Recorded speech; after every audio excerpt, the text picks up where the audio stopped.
Assalamualaikum aksil ak jàmm ci suñu chaîne man la monsieur Fall professeur de maths et de sciences physiques maa leen di présenter vidéo yi donc su fekkente ni abonné go abonné nga like nga partager vidéo bi ak say xarit tey statistique lañ leen di corriger mathématique niveau 3e la statistique bi souvent dañ koy joxe à l'examen du BFM façon genre exercice bi exercice 1 ñu ne la le tableau suivant donne la répartition des notes d'une classe de 3e lors d'un devoir de mathématiques. Sur la première ligne, vous avez les notes. Sur la deuxième ligne, vous avez les effectifs. Donc ici, par exemple, sur la première colonne, vous avez la note 4, l'effectif c'est 2. Ça signifie que lors de ce devoir, à l'issue de ce devoir, 2 élèves ont obtenu la note 4. Donc ici, 3 élèves ont obtenu la note 5. 5 élèves, l'effectif 5. Donc 5 élèves ont obtenu la note 7. 8 élèves ont obtenu la note 8.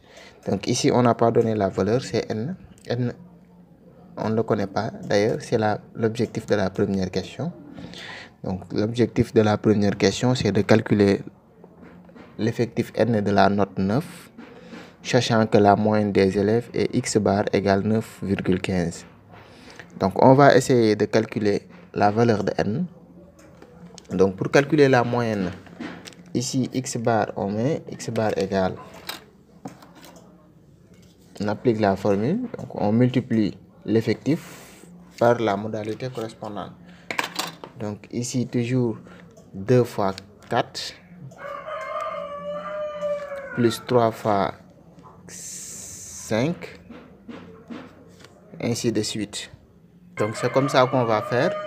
Donc on multiplie à chaque fois l'effectif avec la note correspondante. Après ñu additionner yépp. Donc noonu la ñuy def bu ñu ñëwee ba ci n bi dañuy def n fois 9 dañuy bàyyi noonu n bi bàyyi ko n fois 9. Léegi au dénominateur on va additionner les effectifs. Donc ici vous avez 2, la 3, donc l'effectif 2 plus l'effectif 3 plus l'effectif 5, ainsi de suite ici au dénominateur. Attention, ici la multiplication est prioritaire devant l'addition. Donc on multiplie d'abord. Donc 2 fois 4 ça donne 8, 3 fois 5 15, 5 fois 7 35, ainsi de suite. On multiplie, on note le résultat. Donc après on va faire la somme totale de tout ça.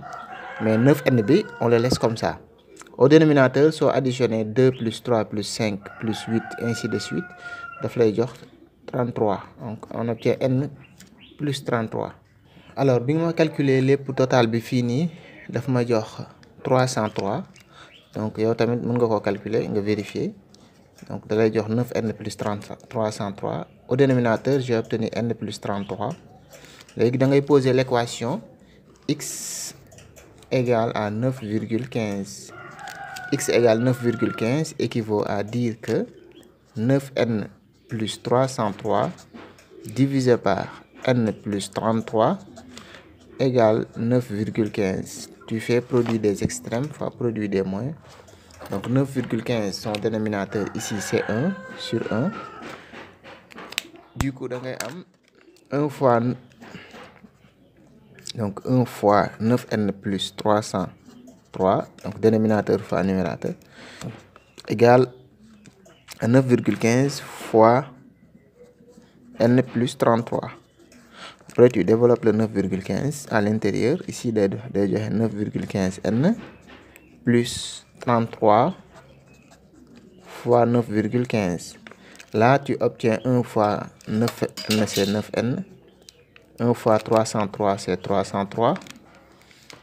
Ensuite nga calculer fii 33 multiplié par 9,15. Alors 33 multiplié par 9,15 daf lay jox 301,95. léegi 9n plus 303 bi da nga koy bàyyi noonu. Après nga regrouper les n. Donc da ngay transposer 9,15 n bi à gauche da nga koy balancer à gauche. Du coup da ngay am, du coup boo ordonné lii ngay am 9n moins 9,15 n mu jox la moins 0,15 n. 301,15 moins 303 ça donne moins 1,05. Donc du coup da ngay am n égale moins 1,015 divisé moins 1,05 divisé par moins 0,15. Et ça, quand tu calcules, tu obtiens 7. Donc n égale à 7. Mën nga defaat calcul yi nga vérifier si j'ai trouvé ou pas. Alors bul fàtte abonné nga liker nga partager vidéo bi ak say xarit yi. Léegi deuxième question bi dinañ la defaral beneen vidéo pour ça, pour répondre à la deuxième question. C'était Monsieur Fall qui vous présentait la vidéo. Donc ñu jox la rendez-vous ci beneen vidéo pour la correction de la deuxième question. Donc deuxième question bi mi ngi nii ñu ne la pour la suite on prendra n égale 7.